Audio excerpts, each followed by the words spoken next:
waiting for a moment to last.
this fast. You can see how fast we're progressing. Look at the charts and graphs.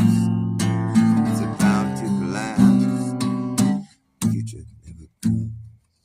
You're stuck in the past. What's up, Ryan S? Nice to see you, man. I'm just goofing off on this idea I had for a song. I think it could be a good song.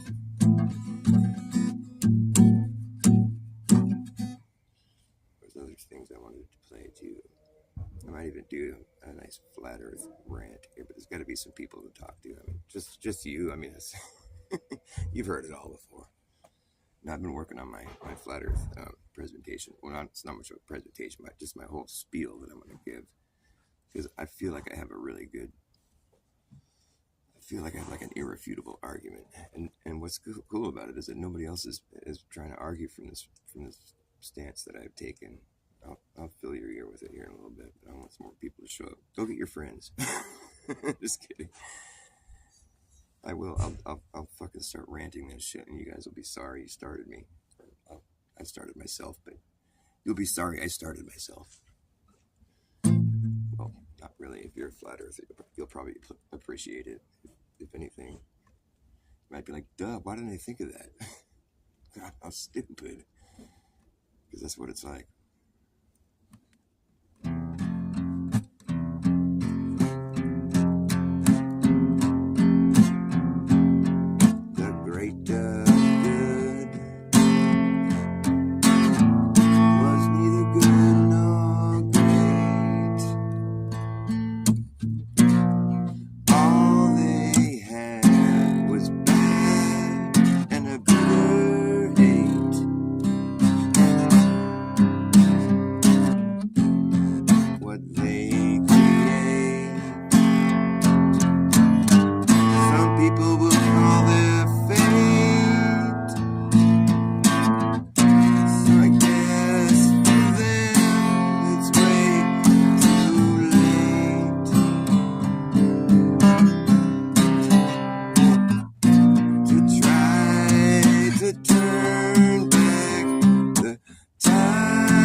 was bad and a bigger hate.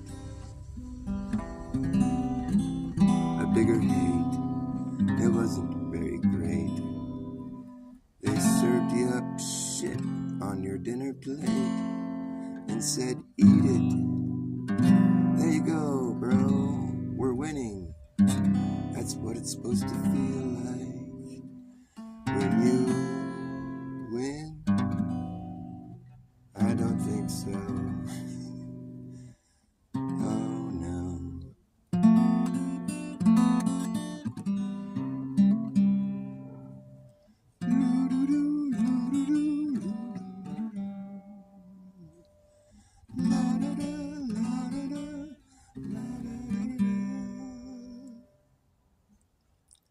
All of my colors were fading away. All of my colors were fading to gray.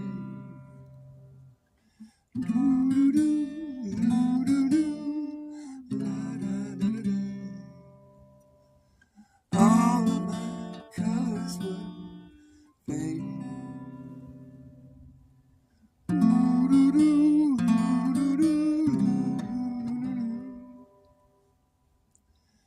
All of my colors were fading away. All of my colors were fading to gray. All of my colors were fading to gray.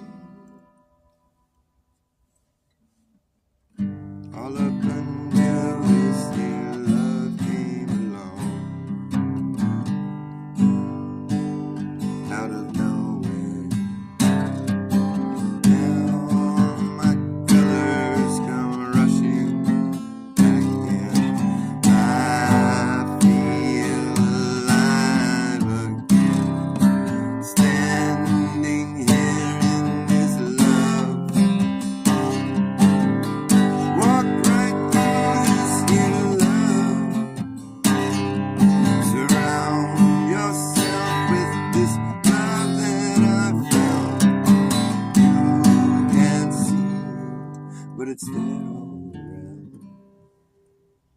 Surround yourself with this love that I found.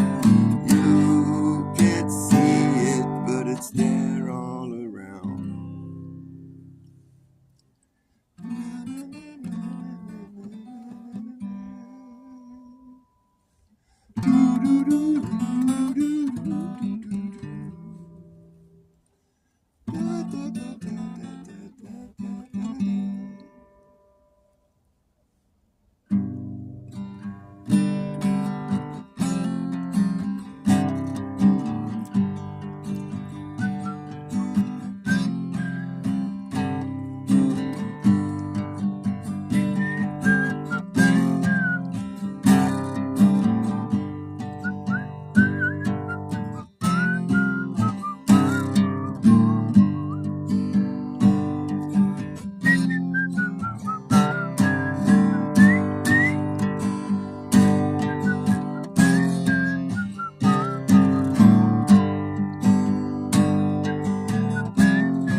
You never know what you might need. You might need a little love. Take as much as you need. Take as much as you need. Take it from me, please. Surround yourself with love. Surround yourself with love. You better find some love. You can take it from me. Take as much as you need. Take it from me, please. Take it from me. Take some when you go. Take it home.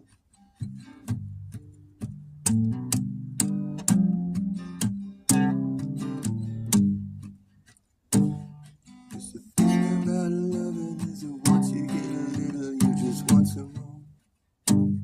When you get a little more, now you know you need a lot. Wanna get that loving while that loving's hot. Baby, keep that loving coming, don't you let that loving stop. And lick up every last drop. Baby, keep that loving coming, don't you let that loving stop. You know I need a lot. You know you need it too.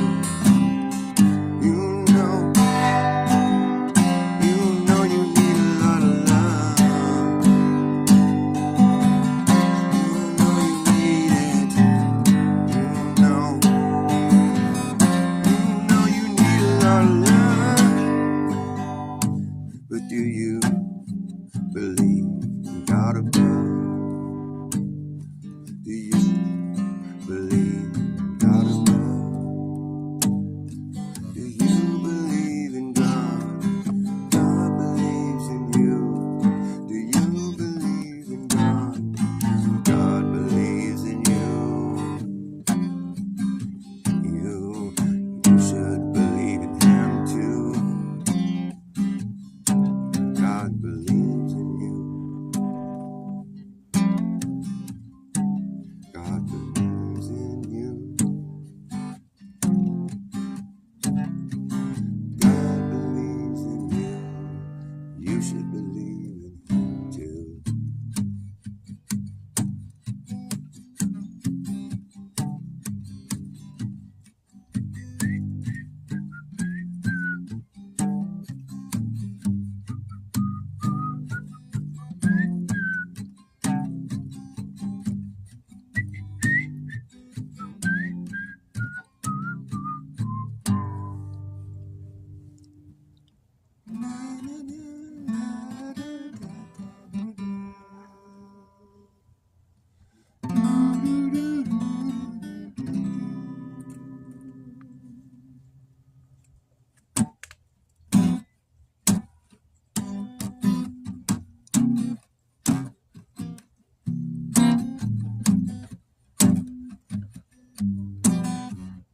Well, they destroyed the technology.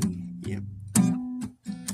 Just like that, they said, take down that cheap movie stage prop and hook it in the dumpster out back and light it on fire. Quick, get rid of that shit. Don't let no one see it. It's embarrassing. I destroyed it too. Get the dumpster fire known as the Apollo moon landing mission. They were a real kick in the pants. Yeah, these guys, they climbed on top of a rocket that's Saturn V, and they survived. Blast off Earth, see the flames coming out that thing. Would never want to get on top of something like that. No way, fuck, that's bullshit. That's who in their right mind would do that. Anyway, take them at their word for a minute with me. Let's humor that whole story. off from Earth. They had to get into orbit real quick. They gotta travel like 17,000 miles to do that shit. No problem. NASA do just about anything, man. So they got into orbit, flying at a good clip. Yep, 17,000 miles per hour. That's it. Just zipping around the Earth like that, just flying around so fucking fast. And they had to do a real fancy maneuver. Okay, we're gonna do the fancy maneuver.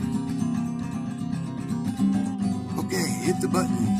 Hit that button. It's called the slingshotting off of gravity button. We had to slingshot off the Earth's gravity. Yes, that's what they did. That's what they said they did.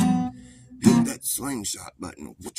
And they just zipped right off the Earth and out into space towards the moon. Where they traveled for many days, 3 days. In a little tin can, 3 guys flying away from Earth. Bye-bye, Earth, as the whole Earth fades into the distant black. Way further away, way further, just going so far away, far away. They left that atmosphere behind down there where you can breathe. They're up in their spaceship, and there goes the Earth. It's fading away. I can't even barely see it anymore. It's gone for broke. We have this little tin can we're flying in. It's got air machines. It's air on demand. You just press it, Acme Air. You know, we got on our Acme rocket, and then we got our Acme Air machine. We're all aired up and good to go. We're not going to run out of air. Fuck no. We came prepared. And we don't need to worry about them Van Allen belts. We haven't discovered them yet. And if we did, well, we just went right on through them. No problem. Our gear worked fine. We felt good. It's all good. We did it right how you're supposed to do it. And so we're still traveling further and further away from the Earth where all the air is. We're out here in space where no air is. There's no air out here in space in the vacuum. But we brought our handy dandy air machines. We're good in our little bubble. We're cool, man. This fucking thing's got air in it. Finally, after 3 days of shitting in our fucking diapers, we got to the moon. Now we're orbiting the moon. Yeah, it's real neat. The Earth is just a little blue dot way out in that black sheet of darkness. We're not scared. We're not even worried at all. All the air is back there on that blue ball. We're all out here where there's no air, but we don't care because we got air. We have air on demand. Just hit that air button and you're good to go, bro. So now we're going to go down to the moon in the limb, and you can orbit the moon in this orbiter. That's what we're going to do here, buddy. Okay, we're going to depressurize this thing. You better get your spacesuit on, and we're going to get in the limb. Now that limb has its own air machine inside. We're going to be okay for now. We're just going to go and get in the limb and get dropped down to the moon. Yes, sirree. They dropped down to that moon like it was no thing. They went way out on a limb. Way out on a limb, out on the moon on a limb. Yep, and they landed that thing. It was a little bit of a challenge. They had to steer it for a second. You know, they've just been hitting buttons this whole time. Now they got to steer the thing for a second. Whoa, hurry, don't run out of gas. We might not be able to get out of here. Oh, I'm scared. When we landed that thing, you know what we discovered when we got to the moon? We discovered that we better land on top. That's right. We can't land anywhere else. We didn't realize that when we left the Earth. We thought we were going to be able to land over here, but it's on the side. We'd be sideways. We'd fall off. So we figured, well, we better land on top. We're landing on top. Okay. I don't know why you thought we could land on the side. We'd be sideways and fall off. I guess maybe you thought gravity worked a certain way or something. Anyways, we're on the moon now. We're on top of the moon. And it's time to get out in our spacesuits and walk around. Our spacesuits are real nifty. It's some science we got going on here. And of course, they've never been tested before in this environment, these spacesuits, because it's the first time anyone's ever been to the moon. They've never been tested in this environment, and we're going to test them right now. And once we depressurize that limb, there's no air to breathe. So we better hope these spacesuits are working damn good. We can't have this spacesuit fail. We'll be dead on live TV. Don't want to do that. No. And so it turns out they worked really good. Yes. But you never heard a hint of nervousness in their voice. Never heard them once show any distress at all. They never even mentioned the air level or anything like that. They wouldn't have There's no shortage of air. They got air to spare. They don't care. They're way out there on the moon. It's all good. So they played some golf, drove around, called the president and talked for about a half hour. He wasn't fucking worried about them running out of air either. He just talked their ear off. They called him from the moon payphone. See, it turns out the moon's just an old golf course. Yep. So they hit a golf ball or two, hit some drives, and they got in their little golf cart and drove around for a while, and then they stuck the little flag in the ground just like any old golf course. They called up the president and said, "Hey man, what do you think of this golf course in the sky that we discovered?" Figured you're the president, you must be jealous right now. And Nixon was like, "Oh, you boys, you're so good and so brave and so special and so, you're just the right stuff, let me tell you." And he went on for like a half hour talking about how great they were.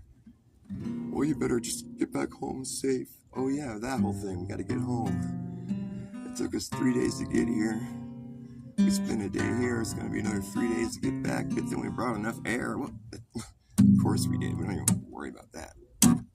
Plenty of air to spare, even though there's no air out there. I guess, I've never been there. So they got back in their limb and they pressurized again and they hit the button to go. They launched up in the blackness of space.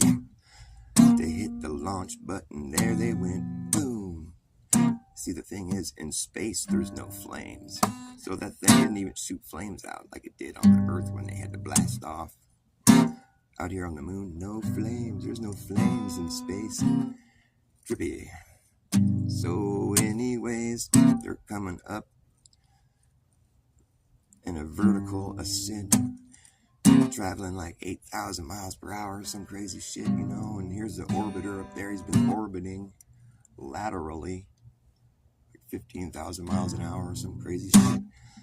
So we're coming up vertically and you're traveling laterally. We're going about 8,000. You're going about 15,000. We're going to have to rendezvous. How's this going to work? I just hit the rendezvous button. Oh, right.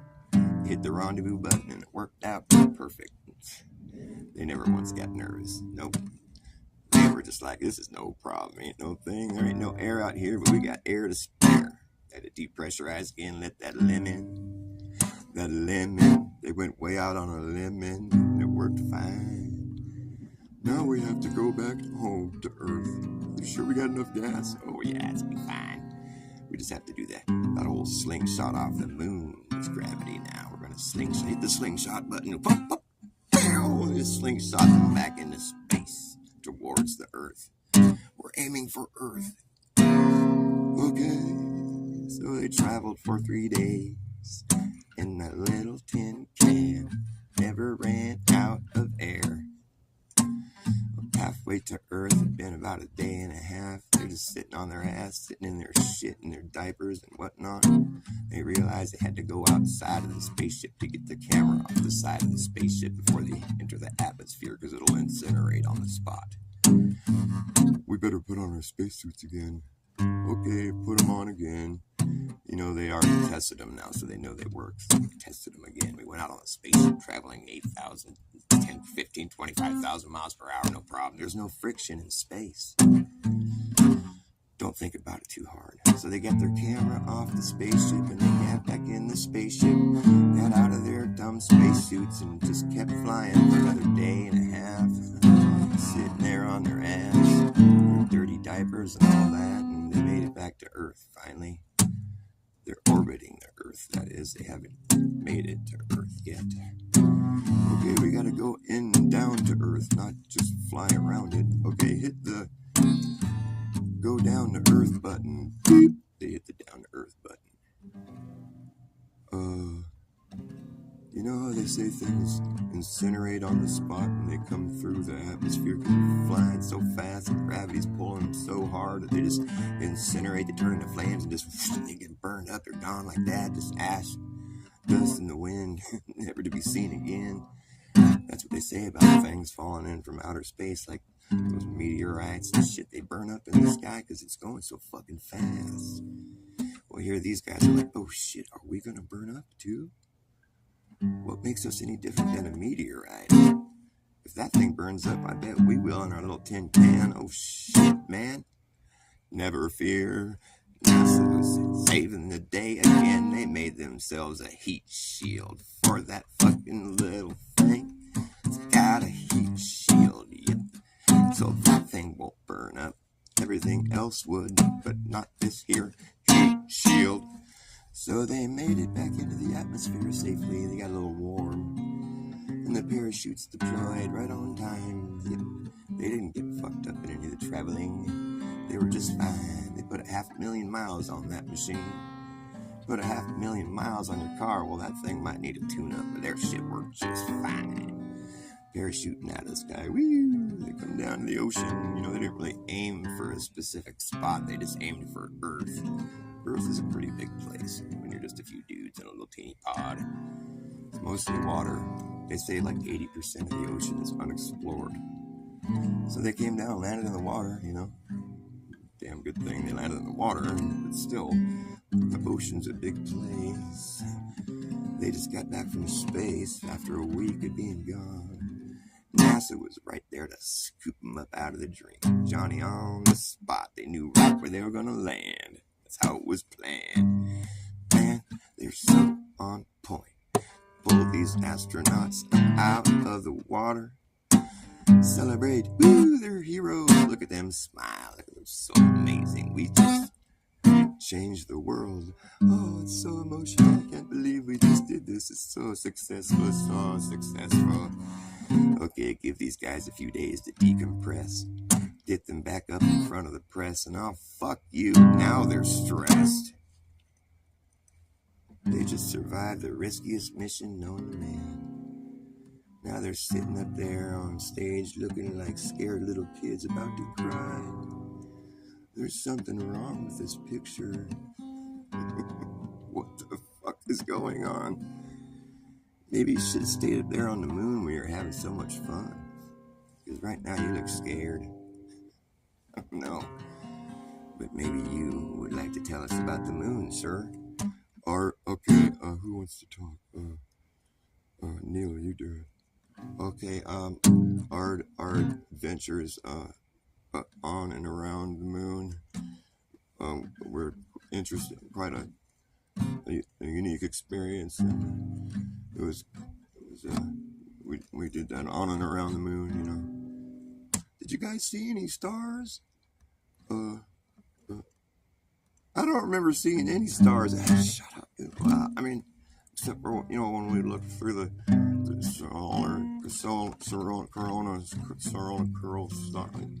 no, never mind. Any other questions? What do you think this means for the future? For the future generations that come along? What do you think this means there, Neil? Well, I think hopefully the future generations of humans will be able to take from our experience and peel back some of truth's protective layers, you know, peel back those protective layers from the truth. Neil, what does that mean? You know, the layers that protect the truth. Layers? I'm not sure I know what you mean. What are layers? You know, they're to protect the truth, you know. Well, so it's like it's covering the truth. You can't see the truth. It's hiding the truth. A layer that's hiding the truth. What is a layer that would hide the truth? Let me think. Layers keeping the truth from being seen, like a layer. Or you mean lies? Yeah, lies hiding the truth. They hope that in the future, children will take from their experiences and be able to peel the lies away from the truth. Okay, so what do you think, Buzz? Tell me about it. What do you think this means for the future, Buzz? Well, we didn't go for the fame or for the money or anything, you know. I don't know. It's kind of not really that great. Okie doke. Have a nice day. I haven't been back 50, 60 years to date. No sign of going. Nope, it's not showing. The mission is slowing. Get stopped. Set back. Can't be done. We destroyed the technology. It's done. Gone. It's over now. Okay. Man, I'm thirsty. Hey, there's somebody watching me. Effie Nation, nice to see you. You like my moon landing song? I'll be right back. I gotta get a drink. I'm about to swallow my tongue.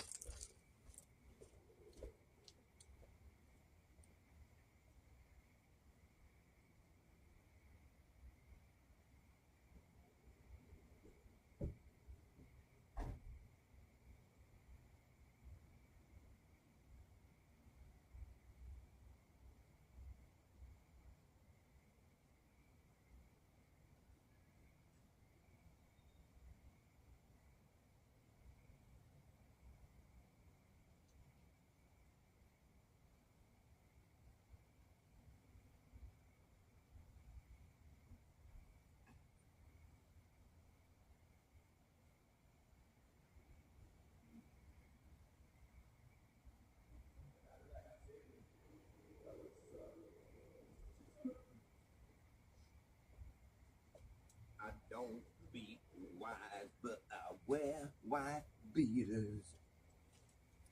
I don't sneak around, but I wear sneakers. I don't vote, 'cause I don't need a leader. You shouldn't need one either.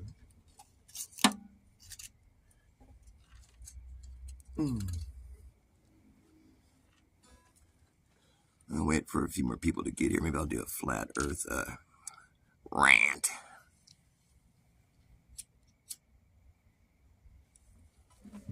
I'll play a song, and I'll do some talking.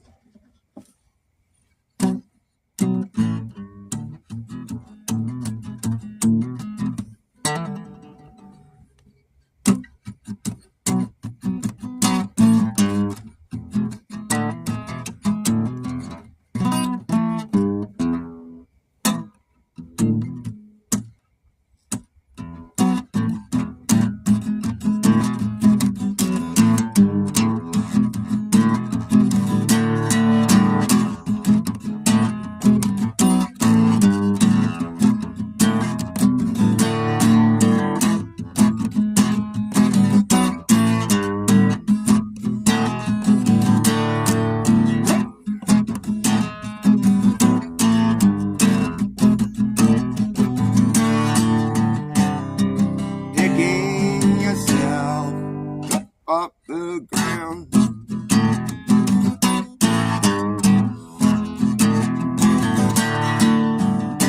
You think something's been lost? I think it never really was found.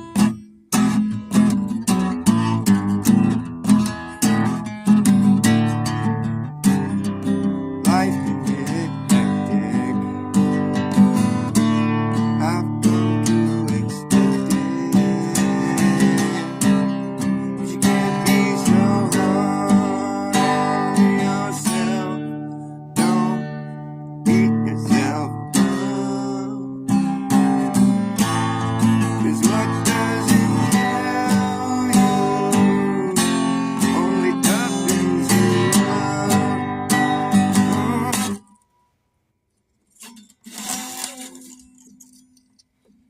Oh, fuck me running.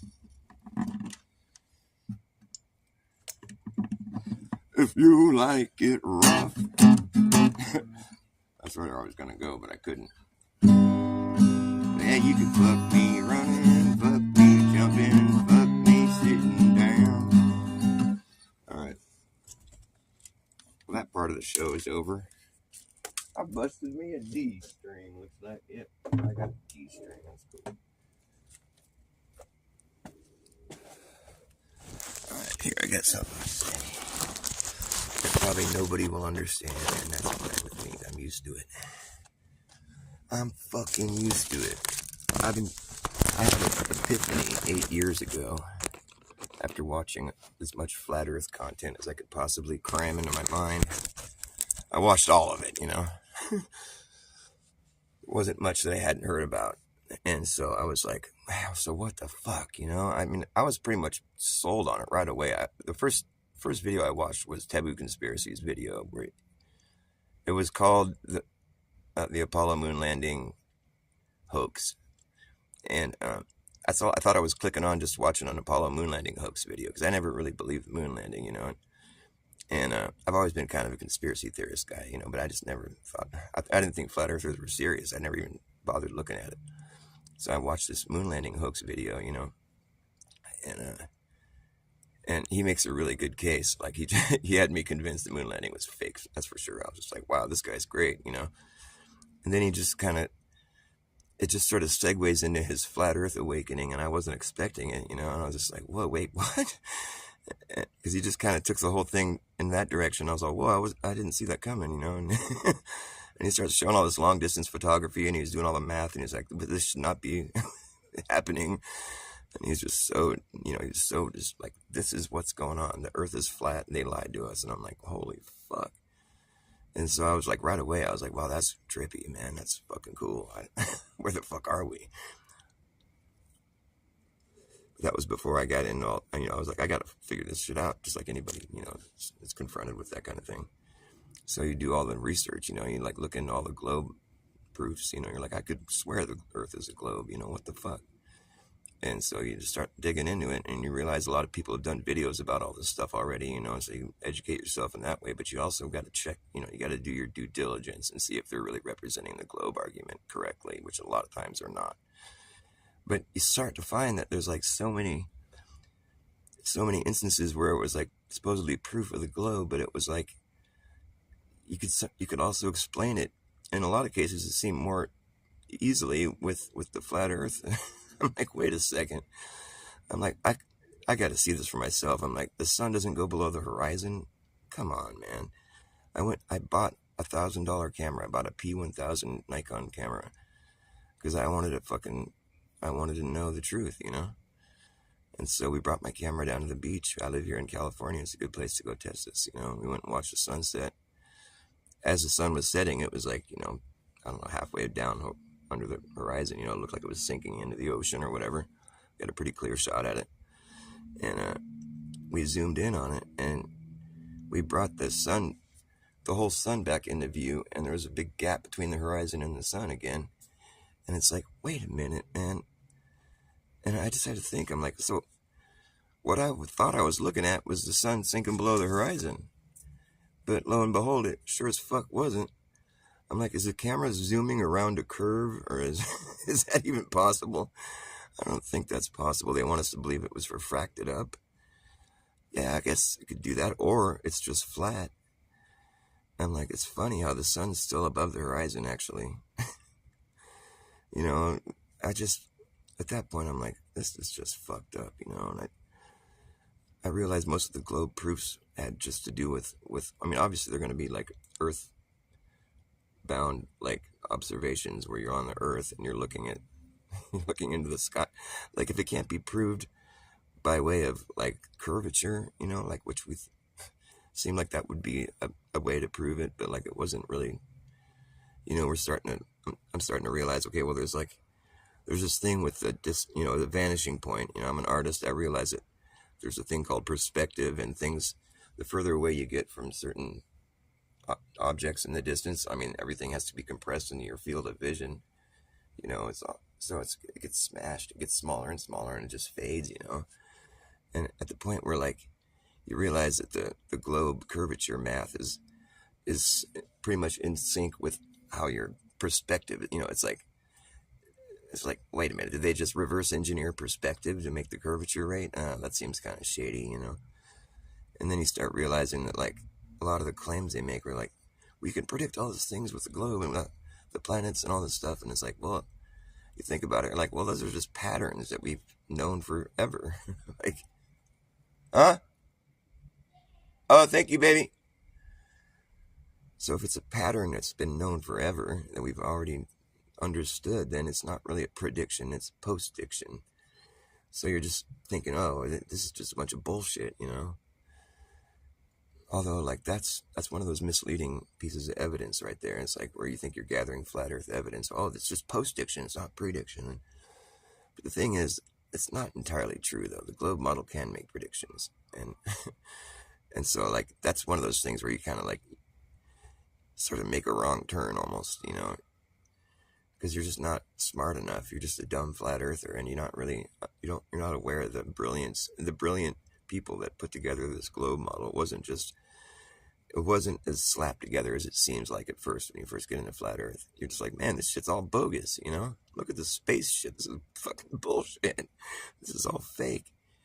And, you know, you're just like, wow, this is fake, and it's totally a big lie. And it's so obvious. And, you know, but, like, if you really get into the nitty-gritty, you know, there's, like, they spent some time putting this shit together, and there's a lot of math.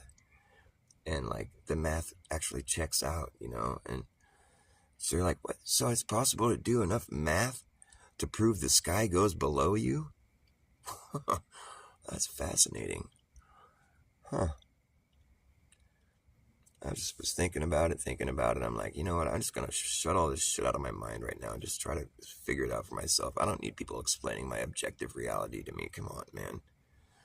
And at that point, I just realized, I'm like, if without all that other information being put in my mind, you know, if I was just left to, like, figure this shit out on my own, that'd probably be the last thing I'd think of. Maybe it might have been a thing that would occur to me after a lot of deep thinking, like, well, the sun disappears below the horizon, it looks like, and then it shows back up over here again. You know, it's either circling around us or going under us somehow, in which case we'd have to be like a ball. But that, you know, with that assumption, you'd have to come up with some reason why none of us feel upside down ever. And, you know, it's kind of like, it's pretty crazy. Like, Mommy, how come nobody falls off the ball if we're living on a ball and there's people that would be upside down from me? Like, how come they're not falling off and we don't fall off, Mommy? Oh, I'll tell you, son, it's because of magic. Oh, Mom, okay. Yeah, so you're going to have to accept magic, you know? So, like, I'm cool with magic. I like magic. I'm down. But the thing is, like, here's the epiphany that I had. I realized something about the globe model, and it's that, like, let's say I like using the idea of a person's property, you know, their land that they own or whatever, as being, I use that for an example with this because I want to, like, explain to people what I mean by this. It's like, it's about distance, really is. But let me tell you what I mean. Like, if you buy a big piece of property, you know, you buy like fucking 20 acres or something, you know. In order for you to know how many acres you own, someone's going to have had to walk all the way around the perimeter of your property. It's an imaginary line, but it's, you know, it's real in the sense that you're buying all that land, you're paying for it. So it's yours, you have say over what happens in it. So it's actually a real perimeter, you know.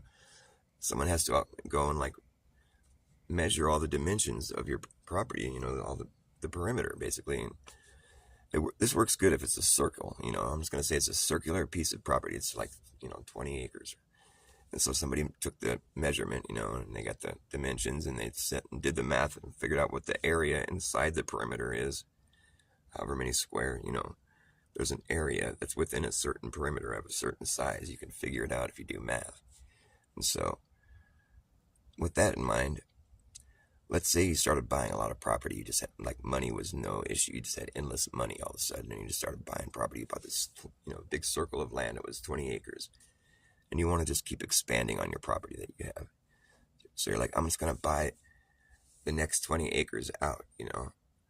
Like, but I want to have it be like an even amount of property that's around the whole perimeter. Just have it widen, you know. I want my property to expand evenly in every direction. Since I have a circle, I might as well keep it a circle. We'll just grow this circle.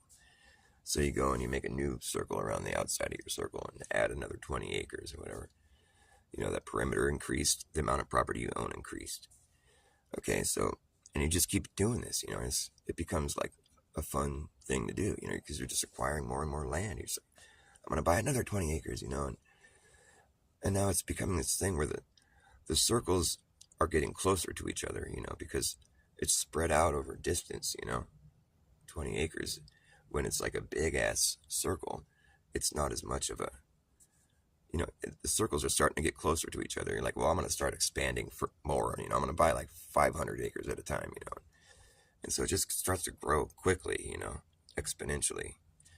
You're out there, you're walking around your property line, making sure the measurements right. Okay, this is how big my circle is. It's like fucking however many miles long, and come back to where you start. Okay, because your circle's just been expanding. It was just 20 acres in the beginning, but now it's just like miles. And you carry on like this for years. The perimeter keeps increasing. The amount of property keeps increasing. You could say pretty much like the perimeter measurement has a direct relationship with the amount of property you own inside that perimeter. Okay? I'm not trying to be snide or anything, but like you'll understand why I'm talking like that. Okay, so you just keep increasing your perimeter and the property keeps increasing within it. And it goes on like this for a long time. Years go by and it's just like, you have teams of people helping you because it takes like weeks to go all the way around your perimeter. I mean, and there's like oceans included in your property because you just had a circle, you just kept it in a circle. It was started as a circle and it just continued as one, which was easy to do, but it just gets to the point where the circle's going over, bodies of water and other countries. But just all other variables aside, let's just say, you were going to keep doing this, and just see how much property you could own. And so, you like, your property keeps increasing, right? Keeps increasing. Your circle gets really big. You start thinking about it. You're like, I wonder what the biggest circle I'm going to be able to make is. Like, this is going on. Like, it's getting to the point where you're like, wow, like I own like fucking almost half the world, like you start to think about it. You're like, wow, okay, so you're thinking like, what's the biggest circle I'm going to be able to make on the earth? And then you refer to the globe, because that's what everybody, like when you're imagining like a lot of the earth, you imagine the globe, like you're not, your imagination goes somewhere else because you're busy out here on the surface of the earth, measuring your perimeter. And it's like a flat plane, you're just like measuring your perimeter. The property increases, the perimeter increases. But now you're imagining the earth in your mind as this globe, right? And you're thinking, oh, well, I guess the biggest circle I'm going to be able to make on the earth is at the median, the equator or whatever, because that's the biggest circle you can make, right? And so once I get halfway across the earth, that's the biggest circle I'm going to be able to make. But I want to buy more though. Like, I want my circle to keep increasing, but how does that make any sense? You start scratching your head. You're like, wait a minute. This whole time I've just been increasing my circle. It's getting bigger and bigger, but I'm going to reach a point where I hit the median, halfway across the earth, and that's the biggest circle I'm going to be able to make. After that, the circles, they get smaller? How does that happen? Then you start thinking about it. You're like, this doesn't make sense. How am I going to fit more property in a smaller perimeter? That's not what we've been doing here. Like I said, the perimeter measurement has a direct relationship with how much property I own. I've been doing this for years. You can't tell me I'm going to have a smaller perimeter and more property. It doesn't make any sense. That's impossible. And so you start thinking, well, wait a minute, what the fuck? Like, that's impossible. How could that? There's more earth past the median or whatever. There's a whole other half of the earth. How could that be the biggest circle I'm going to make? I want to buy more. And so it just gets confusing. You're like, this kind of seems fucked up. You're like, and so what happens is it turns out like once you pass the median, that next circle you're going to make is actually circling a whole different area. And you could call it the property you don't own. But my property was a circle. That was the thing I've been doing. I've just been making a circle. Now it's a reverse circle? What the fuck? No, fuck you. It just happened like that? Just boom. Now my circle's reversed. Now I'm closing in on an area I don't own. Now that's some fucked up shit, man. That's where I got to depart from reality in order to believe that that's how, that's not the reality I was experiencing all up until this point. I was busy making a bigger circle the whole time, and now all of a sudden I'm circling a different area that I don't own, and my property isn't in the shape of a circle anymore. It's in the shape of a reverse circle. How the fuck? That doesn't make any sense. Well, it does, because you live on a globe, dude. Oh, so your proof that we live on a globe is that we live on a globe? Oh, I guess that does check out, huh? Well, that makes sense. I'm glad we had this talk. That's fantastic.